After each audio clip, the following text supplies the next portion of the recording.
Watermelon is wonderful on the patio, but sometimes you want to do something a little bit different with it. So we're going to make Beat the Heat watermelon lemonade. It starts with a simple sugar syrup. So what I'm going to do is take a cup of sugar and I'm going to add 1/4 cup of water to it, and I'm putting it over medium heat. And I'm just going to stir this. It doesn't seem like much water, but it will certainly melt all of this sugar.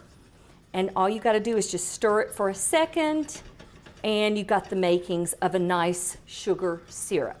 Okay, we're going to let that just kind of sit here and dissolve for just a second. Let me turn the heat down, and let's go to our watermelon. We're going to need 2 cups of watermelon. And the equivalent of that is about 1/4 of a slice of what I would call a medium-sized watermelon. I'm using a seedless one here, but you don't even have to use seedless if you don't want to. You can use one that's seeded because we're going to strain those seeds out of there.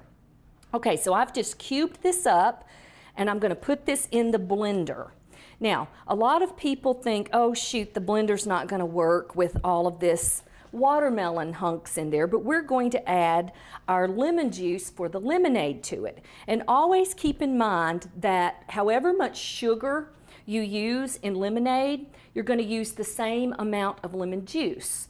So we used a cup of sugar, we're going to use a cup of lemon juice. So if you'll put your watermelon in the blender first and then pour the lemon juice on top of that, you shouldn't have any trouble with all of that blending. Okay, so we're just going to put this lid on and puree this. Just for a couple of seconds there, and it's done. All right, now, what we're going to do is strain this mixture. You know how I was telling you, you don't have to worry about the seeds. The reason you don't have to is because we're going to strain it. Now you've got 2 separate kinds of strainers that you usually have in your kitchen. This one has all kinds of little wide holes that are kind of dispersed through the colander. You don't want this one. Too many bits and pieces of the watermelon can slip through there. You want one like this instead that's like a fine mesh strainer, and you're going to just put it over your pitcher. Now, this takes a few minutes, but what you're going to do is just strain all of this pureed watermelon mixture over your pitcher that you're going to be serving it in, and just let it keep straining, keep straining, keep straining. Obviously, if you've got a bigger mouth pitcher and a bigger mouth strainer, it goes faster, and then you're going to discard all of those solids. Okay, as that strains down, when you get all finished, you're going to add the sugar syrup to that mixture. Well, I've already done it here. This is already strained, and it's already got the sugar syrup added to it. Now, but we're not finished yet. Gonna add some sparkling water. Sparkling water is sometimes labeled as soda water or even seltzer.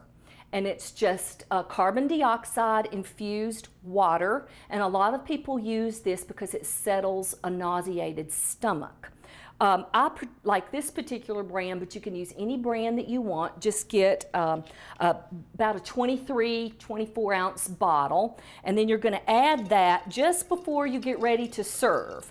You can do the sugar sieve mixture and the lemonade mixture and combine it and put it in your fridge and have it all ready. And then just before the party, you're going to add this soda water or sparkling water to it and give it a nice big stir, and you've got a beautiful Beat the Heat watermelon lemonade.